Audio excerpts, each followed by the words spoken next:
Treinamento de GC, parte 2. Discipulado, um chamado para todos. Objetivo geral: assimilar que a evangelização e o discipulado se completam. Evangelizar sem discipular seria o mesmo que gerar filhos e deixá-los abandonados.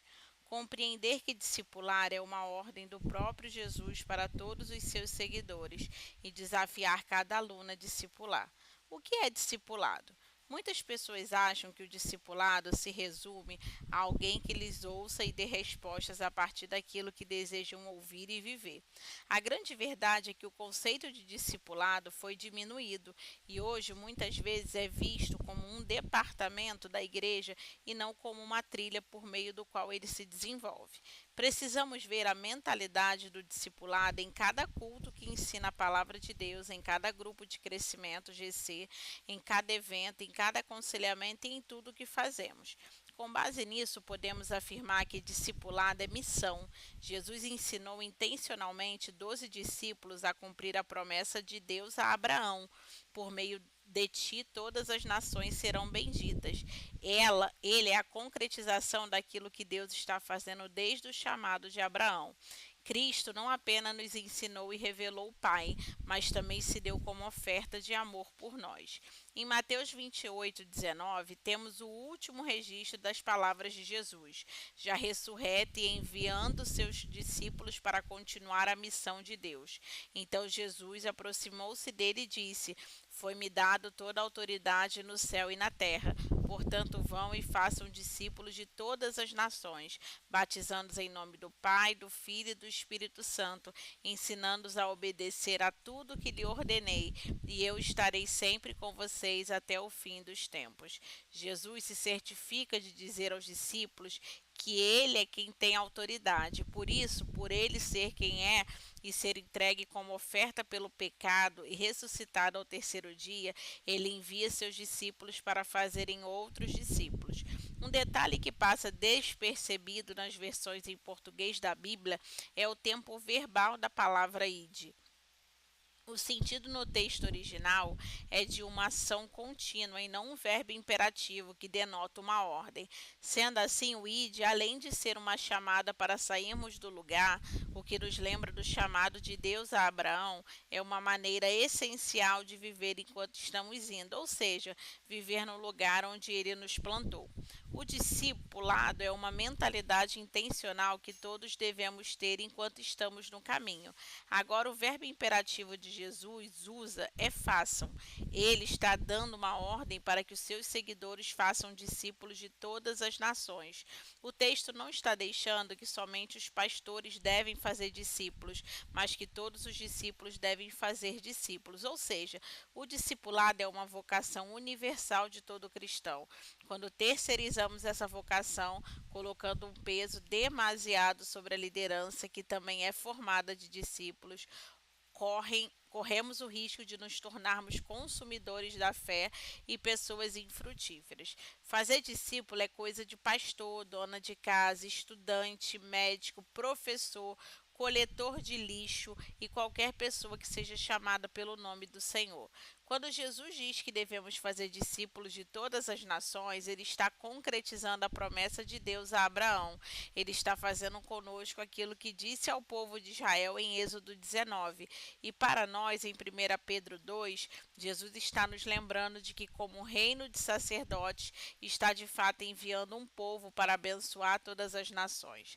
Desde Abraão, passando por Israel, culminando em Jesus Cristo e agora por meio dos apóstolos, vemos a engrenagem do discípulo operando para a concretização daquilo que Deus se propôs a fazer: restaurar toda a criação. E a grande comissão termina com uma palavra confortante de Jesus: eu estarei com vocês até o fim dos tempos. Significa que ele nos concede autoridade e nos ensina como fazer. Discipulado é relacionamento. Levando em conta o modelo de Jesus e dos apóstolos, podemos clarear o assunto verificando que o discipulado não é, um discurso, encontros semanais, um processo que resolverá todos os problemas do seu discípulo, um estudo bíblico, ainda que se utilize a Bíblia.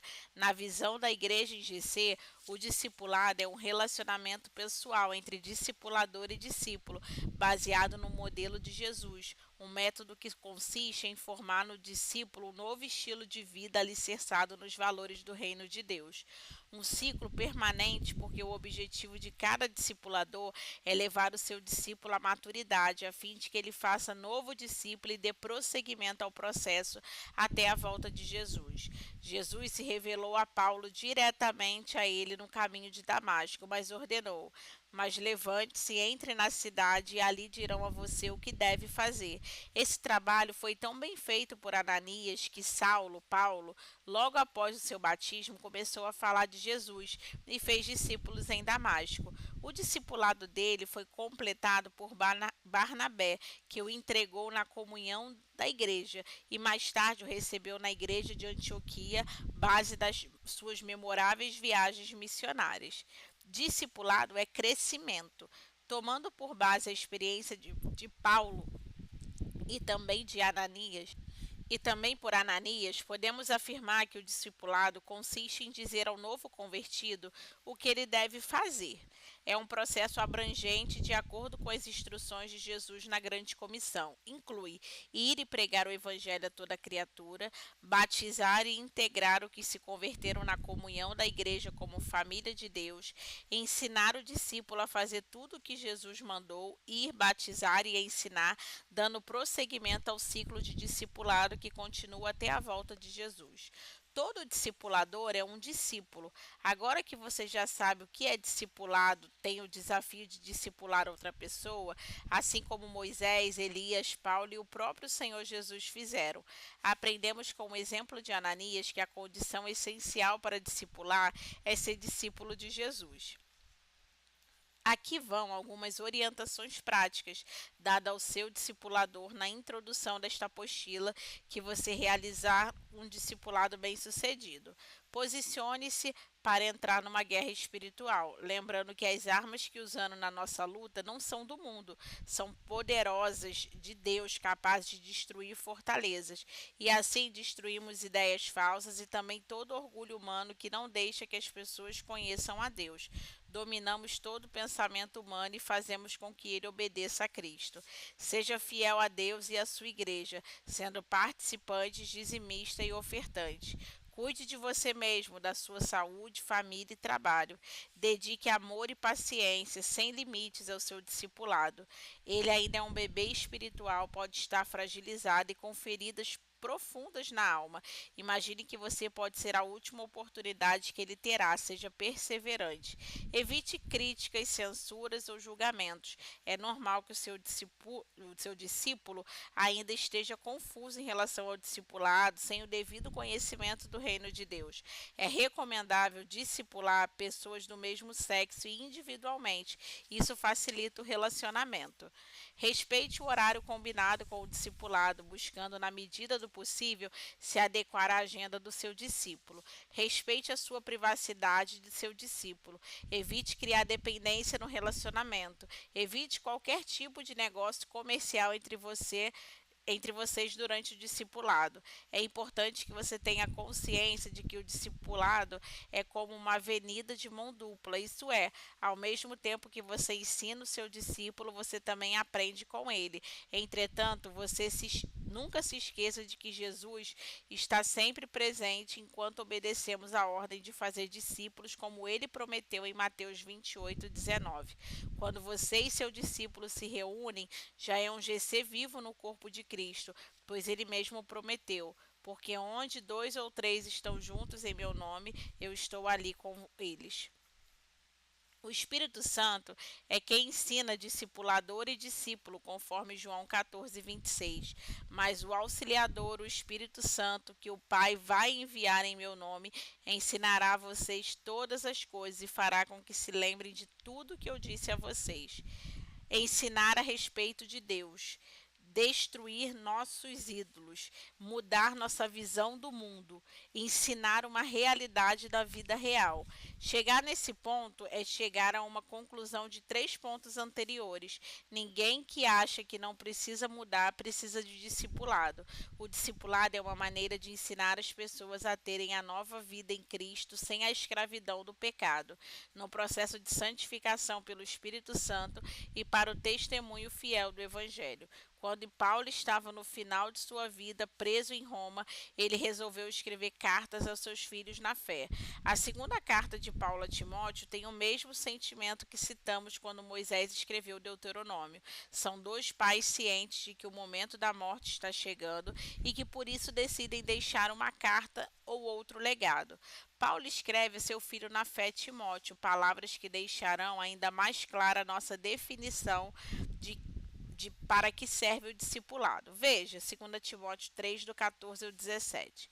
Tu, porém, permanece naquilo que aprendeste, de que fostes inteirado, sabendo de quem os tem aprendido, e que desde a tua meninice sabe as sagradas escrituras, que podem fazer-te sábio para a salvação, pela fé que há em Cristo Jesus. Toda a escritura é devidamente inspirada e poderosa para ensinar, corrigir e instruir em justiça, para que os homens de Deus sejam perfeitos e perfeitamente instruídos para toda boa obra. Você consegue ver os 4 pontos descritos acima? Paulo não está ensinando nada novo, mas sim tomando aquilo que Deus vem ensinando desde o princípio. A palavra é útil para o ensino, pois ninguém conhece a Deus e se relaciona com Ele se não conhecer pela sua palavra. Assim podemos dizer que a Bíblia é um livro de discipulado, e o discipulado serve para nos ensinar a respeito de Deus. A Bíblia também é útil para a repreensão, para destruir nossos falsos ídolos do coração, à medida que nos confronta com a verdade em amor. Ela é, portanto, útil para a correção, pois ajusta a direção em nossa vida, alinhando nosso coração ao de Deus e aos seus caminhos. Assim, ela muda nossa visão de mundo. O conselho de Jetro a Moisés. O conselho de Jetro a Moisés, em Êxodo, é um episódio importante na Bíblia que ressalta a importância da eficiência, praticidade, organização e liderança e gestão de grupos. Jetro, também conhecido como Reuel, era sogro de Moisés e um sacerdote de Midian. O conselho que ele deu a Moisés ocorreu após a libertação dos israelitas da escravidão no Egito, quando Moisés estava sobrecarregado de trabalho ao julgar as disputas e questões do povo de Israel. Aqui estão alguns pontos-chave sobre a importância do conselho de Jetro. Eficiência. Jetro observou que Moisés estava tendo de resolver todos os problemas e julgar todas as disputas pessoais. Isso estava lhe causando uma sobrecarga de trabalho e, consequentemente, tornando o processo ineficiente. Jetro aconselhou Moisés a delegar parte de sua responsabilidade a outras pessoas de confiança que seriam capazes de resolver questões menores, liberando Moisés para se concentrar em questões mais importantes. Isso demonstra a importância da eficiência na gestão e liderança, evitando a sobrecarga de trabalho. Praticidade. Jetro propôs a Moisés um sistema prático de organização e tomada de decisão.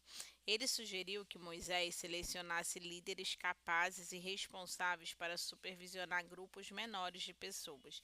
Esses líderes seriam responsáveis na resolução de disputas e questões cotidianas, enquanto Moisés lidaria apenas com os casos mais difíceis e importantes, o que tornaria o processo da administração mais prático e escalonável, uma vez que as questões seriam tratadas em patamares inferiores antes que cheguem a Moisés.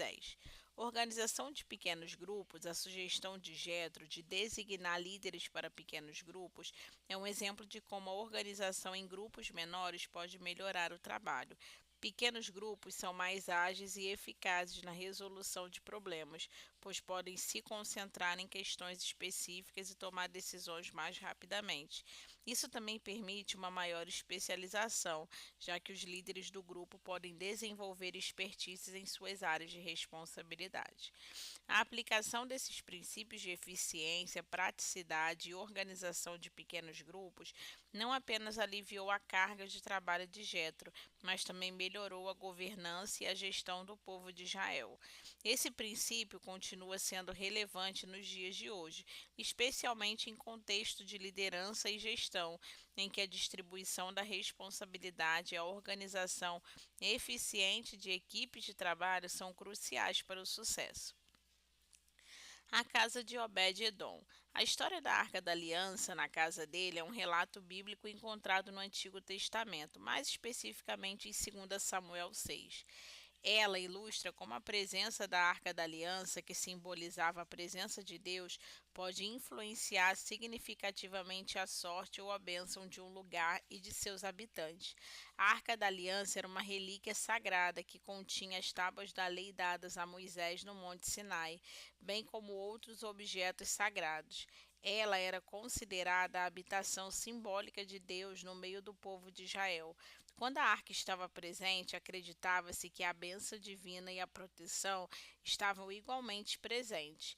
O episódio em 2 Samuel 6 descreve como o rei Davi decidiu trazer a Arca da Aliança de volta para Jerusalém, a capital de Israel. Antes disso, a arca estava na casa de Obed-Edom, que durante esse período experimentou bênçãos e prosperidades notáveis, o que é frequentemente interpretado como resultado da presença da arca em sua casa.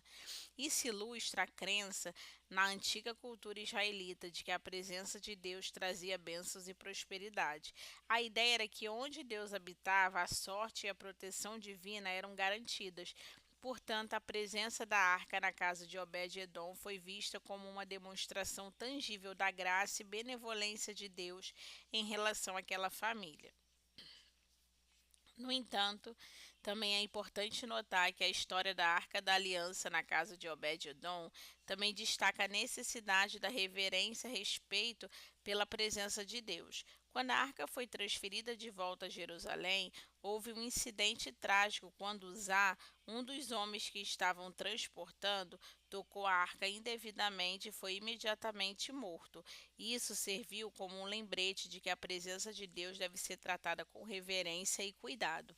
A história da Arca da Aliança na casa de Obed-Edom destaca a crença na antiga cultura israelita de que a presença de Deus influenciava a sorte e a bênção do lugar. Isso também nos lembra a importância de tratar a presença de Deus com respeito e reverência. Módulo 2. Bases bíblicas. Os valentes de Davi. A caverna de Adulão serviu como esconderijo para Davi e seus seguidores durante o período em que Saul estava em busca de Davi para matá-lo.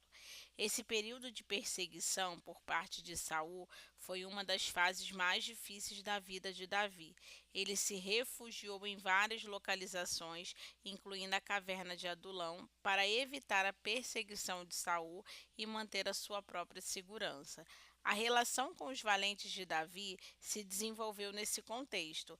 A Bíblia relata que muitos homens que estavam em situações difíceis e endividados se uniram a Davi enquanto ele estava na caverna de Adulão. Esses homens se tornaram seus seguidores leais e, com o tempo, muitos deles se tornaram os valentes de Davi, mencionados nas passagens que discutimos. A caverna de Adulão desempenhou um papel importante nesse processo, porque serviu como um local de refúgio e recrutamento para Davi. Ele atraiu homens que estavam descontentes com o governo de Saul e que viam em Davi um líder capaz de oferecer proteção e direção.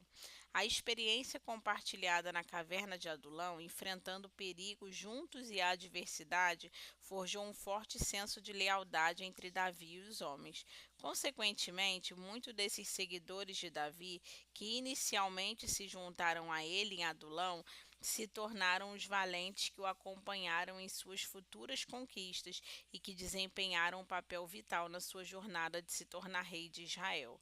A história da caverna de Adulão e a sua relação Com os valentes de Davi, destacam a importância da liderança de Davi em atrair e unir seguidores leais, mesmo em tempos difíceis, e demonstra como esses seguidores fiéis desempenharam um papel fundamental em seu sucesso posterior como rei. Os valentes de Davi são mencionados na Bíblia em vários versículos, principalmente no Antigo Testamento, especificamente no livro de 2 Samuel. Eram guerreiros valentes que serviram sob o comando do rei Davi. Algumas informações sobre eles, os valentes de Davi, são mencionados principalmente em 2 Samuel 23:8. Esse capítulo lista os nomes de 37 desses valentes e descreve algumas de suas ações heróicas. Eles também são mencionados em outras passagens, como 1 Crônicas 11, em que há uma lista semelhante de guerreiros valentes. A liderança de Davi sobre os valentes era crucial para o sucesso do seu reinado. Ele uniu esses homens corajosos e habilidosos em torno de si mesmo e juntos realizaram muitas conquistas notáveis, ajudando Davi a estabelecer e consolidar seu reino. A lealdade e a habilidade desses guerreiros eram essenciais para a segurança e estabilidade do reino de Deus. Os valentes de Davi eram um grupo diversificado de homens que se destacaram por sua valentia e habilidades militares. Muitos deles eram líderes de clãs e tribos em Israel. Alguns dos valentes mais notáveis foram Josebe-Basebete, descrito como líder dos 3 valentes de Davi e é creditado como uma notável façanha em uma batalha contra os filisteus. Ele matou 300 inimigos com sua lança em uma única batalha. Eleazar, conhecido por sua coragem em uma batalha contra os filisteus, estava com Davi quando os filisteus o desafiaram e ele permaneceu ao lado do rei, defendendo o campo de lentilhas até que a vitória fosse alcançada. Sama, ele também é um dos 3 valentes e é conhecido por sua bravura numa batalha em que defendeu um campo de lentilhas contra os filisteus, assim como Eleazar. Benaia, ele é conhecido por matar 2 dos filhos de Ariel de Moabe e por lutar contra um leão durante um dia de neve. Benaia se tornou um dos principais oficiais militares de Davi. Esses homens eram figuras notáveis em Israel e desempenharam um papel significativo na defesa e expansão do reino de Davi. Suas histórias são testemunhos de coragem, lealdade e habilidade, atualmente valorizadas na sociedade da época, e demonstram como Davi conseguiu formar uma equipe de guerreiros excepcionais que contribuíram para o seu reinado bem-sucedido. Jesus e os 12. A relação de Jesus com seus 12 discípulos serve como um parâmetro, poderoso para entender como o trabalho em pequenos grupos pode ser eficaz em diversos contextos, como na liderança, no ensino e na formação do crescimento pessoal. Vamos analisar essa relação de forma mais exaustiva. Liderança transformadora. Jesus foi um líder carismático e transformador que escolheu deliberadamente trabalhar com um grupo pequeno de discípulos em vez de tentar alcançar o mundo inteiro de uma só vez. Isso demonstra a eficácia de um líder inspirador e engajado no ambiente de pequeno grupo. Relação pessoal. Jesus manteve uma relação pessoal próxima em cada discípulo, conhecendo suas fraquezas, talentos, necessidades individuais. Ele investiu tempo para entender e cuidar de cada um. Isso ressalta a importância das relações pessoais em grupos pequenos, em que os membros podem se conhecer e apoiar de maneira mais profunda. Mentoria e treinamento. Jesus desempenhou o papel de mentor, ensinando e treinando seus discípulos. Ele usou parábolas, exemplos práticos e experiências da vida para transmitir suas lições. Isso ilustra como grupos pequenos podem facilitar o aprendizado e o crescimento por meio da mentoria e do compartilhamento do conhecimento. Desenvolvimento de liderança. Jesus capacitou seus discípulos a liderar, dando-lhe responsabilidades e oportunidade de servir.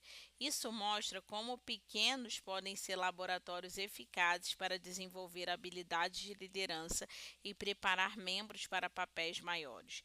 Comunicação aberta. Jesus encorajou a comunicação aberta em seu grupo. Ele ouviu as perguntas e preocupações de seus discípulos e respondeu com compreensão.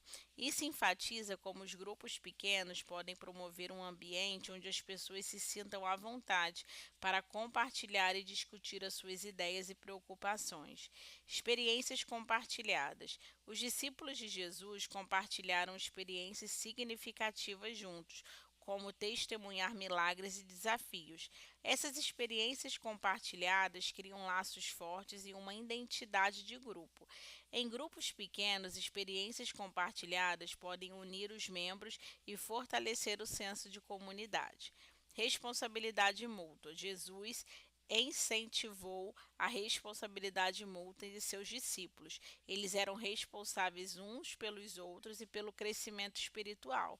Isso destaca como os grupos pequenos podem promover a responsabilidade pessoal e o apoio mútuo. Missão compartilhada. Jesus deu aos discípulos uma missão comum: pregar o evangelho e fazer discípulos. Ter uma missão compartilhada em grupos pequenos pode motivar os membros a trabalhar juntos em direção a um objetivo comum. Flexibilidade e adaptação. Jesus adaptou sua abordagem de ensino e liderança às necessidades de seus discípulos. Ele reconheceu que cada indivíduo era diferente e exigia abordagens diferentes. Isso ressalta a importância da flexibilidade e adaptabilidade em grupos pequenos. Suportes em tempos difíceis. Quando Pedro, um dos discípulos de Jesus, negou conhecer o Senhor, ele recebeu apoio e restauração. Isso demonstra como os grupos pequenos podem ser um lugar de apoio e cura durante os momentos difíceis. A igreja primitiva nas casas. No Antigo Testamento, temos várias referências de que a igreja primitiva se reunia nas casas. Além de ser uma forma de não chamar tanta atenção dos romanos, que queriam reprimir o cristianismo, era também uma maneira muito eficaz de fazer a igreja crescer. As primeiras igrejas foram reuniões prioritariamente de pequenos grupos. Vejam alguns exemplos. Atos 2:46. Todos os dias continuavam a reunir-se no pátio do templo. Partiram o pão em suas casas e juntos participavam das refeições com alegria e sinceridade de coração. No versículo é mencionado que os primeiros cristãos se reuniam em casas para partilhar as refeições e adorar junto, além de atrair novos convertidos para a fé. Romanos 16:3 diz: Saudai Priscila e Áquila, meus colaboradores em Cristo Jesus. Arriscaram a própria vida por mim. Não só lhes agradeço, mas todos da igreja dos gentios. Saudai também a igreja que se reúne na casa deles. Nesse trecho da carta de Paulo aos Romanos, ele menciona especificamente a igreja que se reunia na casa de Priscila e Áquila, destacando como as reuniões nas casas eram comuns na igreja primitiva. Filemão 1:2. A nossa amada irmã Áfia e Arquipo, nosso companheiro de lutas, e a igreja que se reúne em tua casa. Na breve carta de Paulo a Filemão, ele menciona a igreja que se reunia na casa de Filemão, o que indica a prática de reuniões em suas casas na época. As reuniões em casas desempenharam um papel crucial no crescimento da igreja primitiva e podem oferecer lições valiosas para as reuniões de pequenos grupos na igreja de hoje. Vamos explorar um pouco mais dessa realidade. Intimidade e comunhão. Nas reuniões em casas, os primeiros cristãos podiam se encontrar em um ambiente mais íntimo, o que facilitava a comunhão e o compartilhamento da vida da fé. Isso criava laços mais fortes entre os membros da igreja. Hoje, os pequenos grupos da igreja moderna podem buscar essa mesma intimidade, permitindo que os membros compartilhem as suas alegrias, preocupações e orações em um ambiente acolhedor.